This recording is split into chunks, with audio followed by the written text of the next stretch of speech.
चले दीपेश, लौटेंगे आपके पास और इसका जवाब भी लेंगे और नए संसद भवन की तस्वीरें भी देखेंगे। लेकिन इस बीच एक बड़ी खबर आपको ये बता दें कि कांग्रेस ने सेंगोल को लेकर सवाल उठाए हैं। अब विपक्ष सेंगोल पर भी सवाल उठाता हुआ नजर आ रहा है। स्वामी प्रसाद मौर्य के बाद अब सेंगोल को लेकर कांग्रेस भी सवाल उठा रही है। सत्ता सौंपने के कोई सबूत नहीं है, ये कांग्रेस की तरफ से कहा जा रहा है, क्योंकि पंडित नेहरू के पास ये सेंगोल जाती है। लेकिन अब इसी को लेकर अब ये कहा जा रहा है कि सत्ता सौंपने के तो कोई सबूत ही नहीं है। कांग्रेस इस तरह के सवाल उठाती हुई नजर आ रही है। तो कांग्रेस एक के बाद एक सवाल उठा रही है। दीपेश का अब एक बार फिर से यहां पर रुक कर लेते हैं। दीपेश, पंडित नेहरू को सेंगोल सौंपी जाती है, हस्तांतरित की जाती है, यह हम सभी जानते हैं। इतिहास के पन्नों के जरिए हमें यह जानकारी प्राप्त हुई। लेकिन अब वही कांग्रेस सेंगोल को लेकर सवाल उठा रही है कि इसके कोई सबूत ही नहीं है।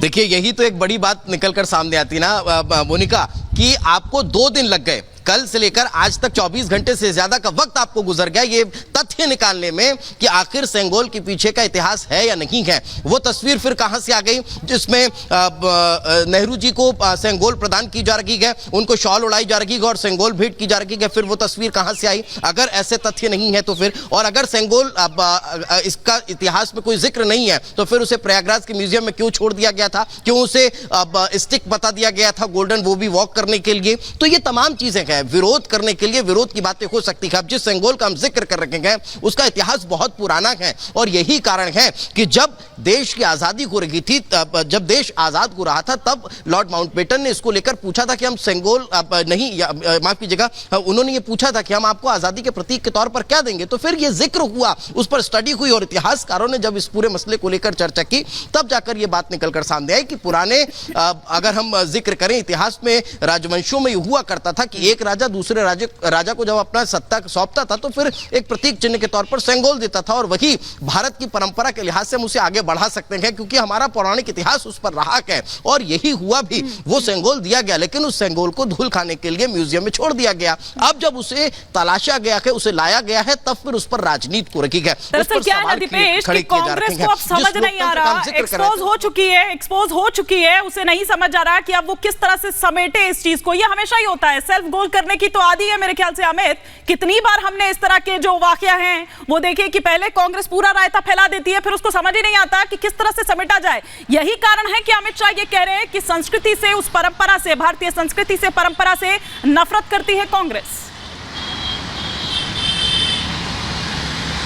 देखिए महिमानी, आपका सवाल बहुत वाजिब है। कांग्रेस सिर्फ विरोध करने के लिए विरोध कर रही है। सेंगोल या नई संसद किसी व्यक्ति विशेष या किसी पार्टी विशेष की नहीं है, वो देश की है और हर राजनीतिक दल इसका हिस्सा होगा। लेकिन सिर्फ विरोध करना है प्रधानमंत्री के किए गए कामों का, उनकी योजनाओं का, इसलिए कांग्रेस विरोध कर रही है। आखिर आप सोचिए कि जब इतिहास में इस बात का जिक्र होगा कि नई संसद किसने बनवाई, पीएम मोदी का जिक्र आएगा। वॉर मेमोरियल के बारे में आपको याद होगा, जब राजपथ को कर्तव्य पथ किया गया तब भी सिर्फ विरोध होता रहा, और जब सुभाष बाबू की मूर्ति स्थापित हुई इंडिया गेट पे तब भी विपक्ष लगातार विरोध करता रहा। बीजेपी का कहना यह है कि जो सांस्कृतिक हमारे मूल्य हैं, जो हमारे ट्रेडिशंस हैं, हम उसको आगे बढ़ा रहे हैं। लेकिन कांग्रेस को राजनीति करनी है कि इसका श्रेय, इसका गौरव कहीं प्रधानमंत्री नरेंद्र मोदी को ना मिल जाए, इसलिए हम विरोध कर रहे हैं। जरा सोचिए कि जो संसद नहीं बनी है उसके लिए पीवी नरसिम्हा राव जब प्रधानमंत्री थे तब इस बात पर चर्चा, इस बात का जिक्र हुआ था और उसको मूर्त रूप से प्रधानमंत्री नरेंद्र मोदी ने किया है। इसका स्वागत करने के बजाय, खुले दिल से इसे सराहने के बजाय लगातार इसका विरोध हो रहा है। इसीलिए अमित शाह ने यह ट्वीट किया है कि कांग्रेस इसे बोगस कह रही है। वो सेंगोल जो भारतीय राजनीति के साथ साथ भारतीय संस्कृति का प्रतीक है, सत्ता हस्तांतरण का प्रतीक है, जो ये सिंबल है, जो ये दिखाता है कि जब अंग्रेज भारत छोड़कर गए तो किस तरह से प्रतीकात्मक रूप से वो सत्ता नेहरू जी को सौंपी गई। लेकिन सोचिए कि देश के गौरव की बात करने के बजाय, अमित, अगर आप तक मेरी आवाज आ रही हो तो मुझे ये लगता